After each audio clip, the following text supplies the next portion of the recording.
it just so happens we have a Terminator here and the SVT manual, and what we'll be talking about today, the owner's guide, the SVT supplement for the Terminator.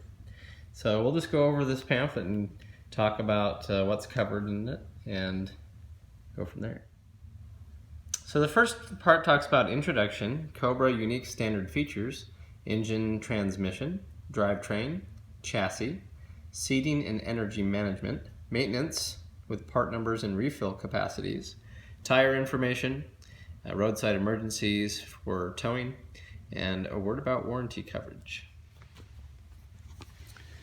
Okay, so the introduction shows a nice picture side view of the car. Basically talks about welcome to SVT, congratulations on your purchase. It even mentions if you've purchased or leased one, and so I didn't know that was an option.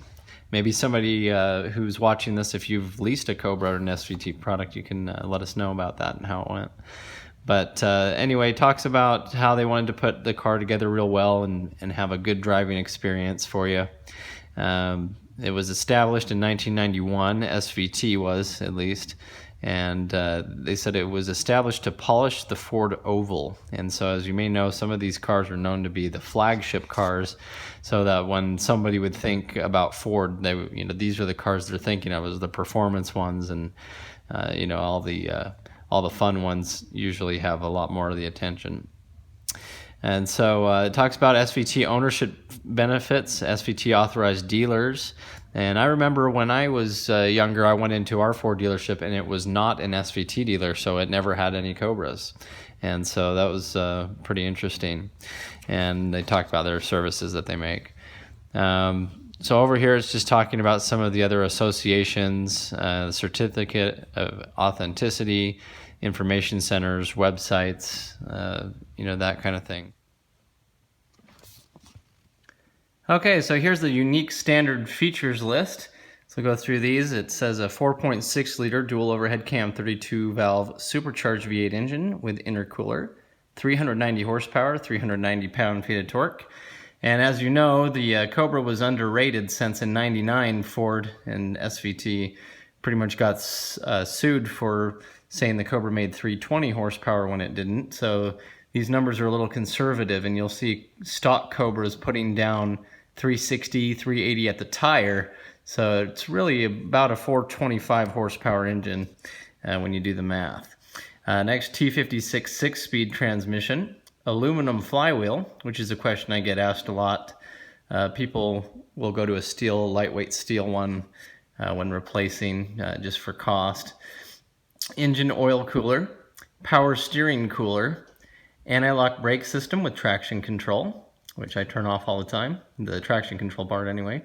And you'll see a lot of tunes allow that. They'll tune the car and just have the traction control turned off. It's not too good to have your engine be shut down all the time when your tires spin, and that happens a lot with your supercharged system, providing so much power. Independent rear suspension with limited slip differential. Nice 8.8-inch 355s on that one too. SVT tuned suspension and brakes. 17x9 cast aluminum wheels. Tire size 275/40 ZR17 BSW performance tires. Specially tuned stainless steel exhaust system. Really nice there. Deck lid spoiler, hood, rocker moldings, front and rear fascia. All specific parts to the Cobra, as well as the round fog lamps and the color-keyed fold-away mirrors. These are known as export mirrors because a lot of Mustangs will have these that are exported because you have to have a breakaway mirror if you were to hit a pedestrian for smaller streets. So it's kind of interesting. But a lot of these export features they put on the Cobra, including the earlier 99, 01 Cobra R, they would always put the export taillights, and I've added those to my car. As you'll see, I have an install for that too. I think they should have been on the Cobra, and they were on the Cobra for a lot of the pre-production models, but ultimately they didn't have them, probably for the fact that your 03 and 04 were the last year of the body style, and maybe some cost savings as well. Okay, a unique cloth top for the convertible, different than the regular Mustangs. Interval wipers with aerodynamic wiper blade, and if you saw my design video on the Terminator, it'll show you the wiper blade has a little wing on it to help keep them planted at higher speeds. Electroluminescent cluster with mechanical boost gauge, and so that's our reverse glow gauges. You have the boost gauge on there, and I also did a Hilton boost overlay. I'll put that link in the bottom too if you're making more than 10 psi. Sport seats with adjustable driver bolster and leather and preferred suede seating surfaces. So most Cobras come with, it's really not a suede, it's an Alcantara, but you have that down the middle and leather on the sides, and the 10th anniversary Cobras as well as the Mystic Cobras, Mystic Chrome Cobras came with all leather for the seats, which is a nice option too. Sport pedals with aluminum covers. Leather wrapped sport steering wheel, so that is different for the Cobra. Double wrapped, really nice there. And the 10th anniversary and the Mystic Chrome Cobras came also with a FR500 steering wheel, bigger steering wheel on the sides. Here's the gauge cluster, which is really neat because I liked looking through these a lot when I was younger. I looked through our manual that we had for my 97 V6 at the time and really coveted the different gauges. And the Cobra gauges are really neat. They have the SVT logo there, and also that up arrow, which we'll be getting to in a minute, which was a upshift thing for a gas guzzler tax that Ford was attempting to avoid but actually did not. So this illuminates when it is best to shift to the next highest manual transmission gear for the maximum fuel economy. And so, as I mentioned, that was trying to get away from a gas guzzler tax, but I guess even that effort did not do anything. And the rest of the page is blank, so you wonder if there was something else. So now we can go through the picture of the engine here. Starting at the top here, we'll go with number 1 is the engine oil filler cap. Number 2, brake fluid reservoir. Number 3, engine oil dipstick. Number 4, power distribution box. Number 5, the windshield washer fluid reservoir. Number 6, the battery. Number 7, power steering fluid reservoir. Number 8, the engine coolant reservoir. Number 9, the intercooler. Okay, so you have your regular expansion tank for the engine, then next to it for the intercooler, which is kind of neat. So that'd be number 9. Number 10, the air filter assembly. Number 11, auxiliary power distribution block. And that is where you find the relay for the intercooler pump. And I have a video on that as well for testing the intercooler pump. And I also have one for changing it. And then, of course, number 12, the supercharger. All right, so specifications here. You have the engine and transmission configuration. It's a longitudinally mounted 90-degree V8 cast iron cylinder block and cast aluminum cylinder heads. Bore and stroke, which is the size and depth of the cylinders, is a 90.2 by 90 millimeter, which is 3.55 by 3.54 inches. Displacement 4601 in cubic centimeters, and so then you got 281 cubic inch displacement. Okay, so 281, really, it says 280, but I guess it's close enough. Compression ratio on the Cobra was 8.5 to 1. Kind of a lower compression ratio as they were a little worried about supercharging in their early technologies. And that's something to mention about this car is it doesn't really have knock sensors. It has a second air intake temperature, and that's how it reduces timing, is by knowing how hot the engine and air is coming in. In my opinion, knock sensors mean it's too late. You've already had knock or pre-ignition or detonation, whatever you want to say. Horsepower, as mentioned, 390 horsepower is the rating, 390 pound-feet of torque as well. We know it's a little higher than that. The red line, 6,500 with fuel shut off at 6,550. Specific output is 84.8 horsepower per liter stock. And, we know, first of all, it's higher than that from the rating, and second of all, that number goes up quite a bit with the aftermarket superchargers and things. Valve train, dual overhead cam, chain-driven cams, which I really like. I don't like having belt systems on some of these cars that have to be changed all the time and aren't as reliable in my opinion.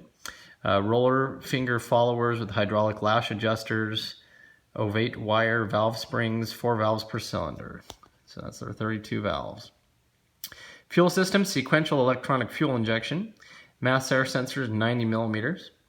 Throttle body, twin 57 millimeter. Okay. Pistons are forged aluminum. Crankshaft, forged steel.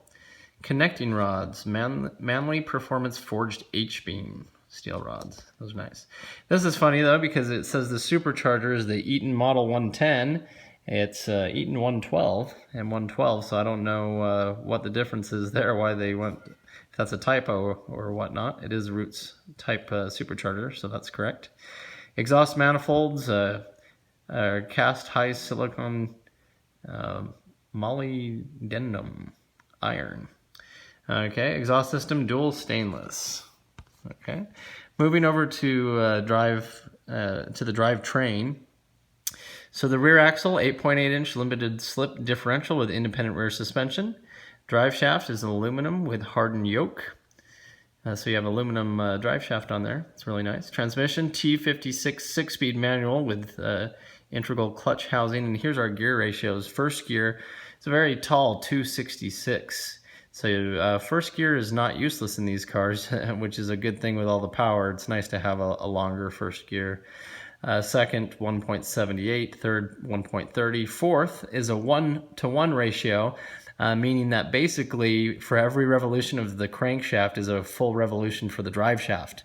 That is, it's technically not really even a gear. It just kind of bypasses, straight to the drive shaft. So that's why it's a 1-to-1 ratio for fourth gear. And that's why you do a lot of the dyno pulls and such in fourth gear, because it's a non-manipulated gear ratio number. 1-to-1 gets you better information.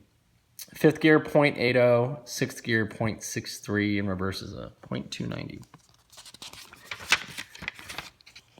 Okay, wheels and tires. Okay, 275/40 ZR17 Goodyear Eagle F1 performance tires. Wheels, SVT signature style, 17-inch by 9-inch. Aluminum 5-spoke wheel, 26 millimeter offset. And you had the flat steel or the chrome were the only real 2 options other than the 10th anniversary wheels. Suspension, return independent rear suspension, IRS, improved geometry and unique bushing rates. Limited slip axle, 29 millimeter tubular front stabilizer bar, and I did a bushings video on that, and that was important to get the right size. 26 millimeter tubular rear stabilizer, retuned front control arm bushing rates, the Bilstein monotube shocks and struts, so those are the blue and yellows, nice struts there. Spring rate 600 pound-inches front and rear for the coupe, and then a softer 500 pound-inch for the convertibles. Okay, so seating and energy management. Just kind of talking about the different head restraints and how to move them up and down and forward, that kind of thing. Different lumbar support adjustments too. So that's really nice. We'll just thumb through some of these pretty quickly, unless it's something specific that we really want to talk about. But just talks about the lumbar support and where to find the switch there at the bottom of the seat, how to move it around. So kind of basic knowledge there. Part numbers are right here, and so you can look at those if you want them. The FL820S oil filter, that's the same on pretty much all the V8 Mustangs, I do believe, at least for the new Edge. I buy that one all the time, and all that. Refill capacity, so it's going to talk to you of fluids and how much everything takes, and you get some questions on this all the time. But like the rear axle, for example, is 1.4 liters, 2.9 pints.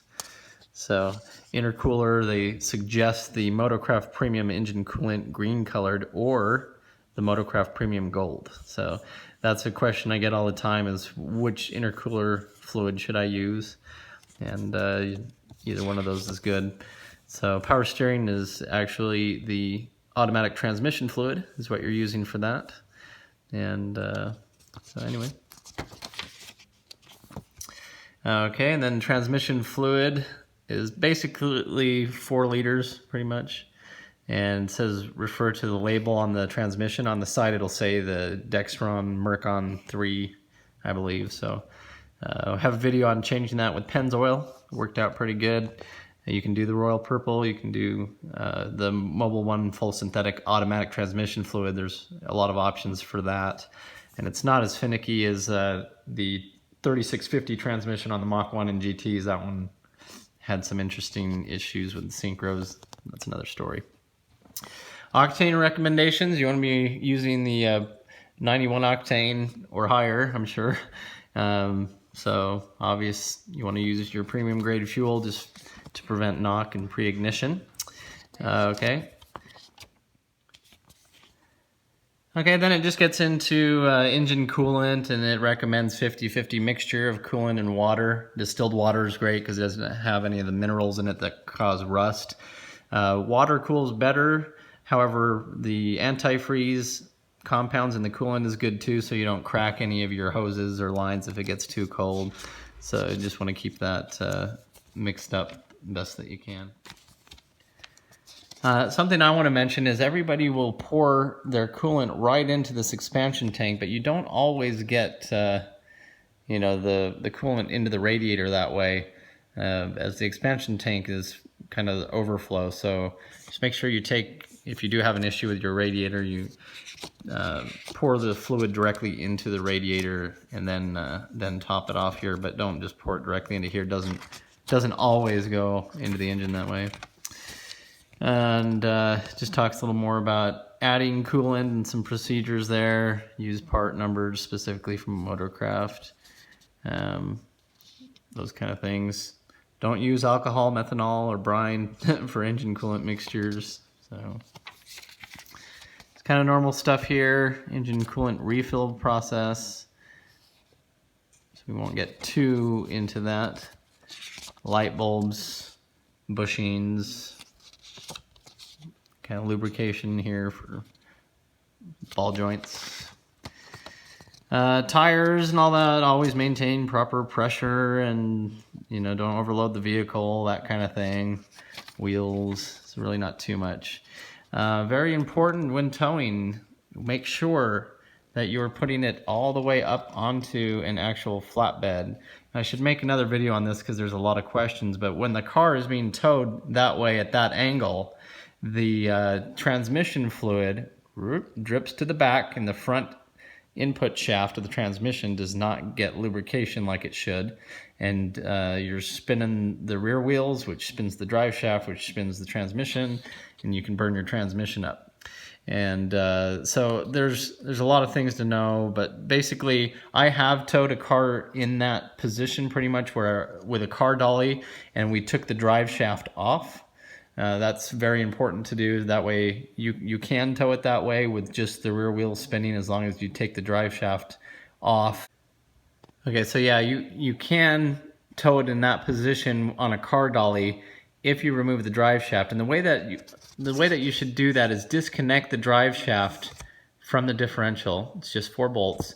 And then you don't want to pull the drive shaft all the way out, because then you'll leak transmission fluid, especially at that angle, or you'll lose it all.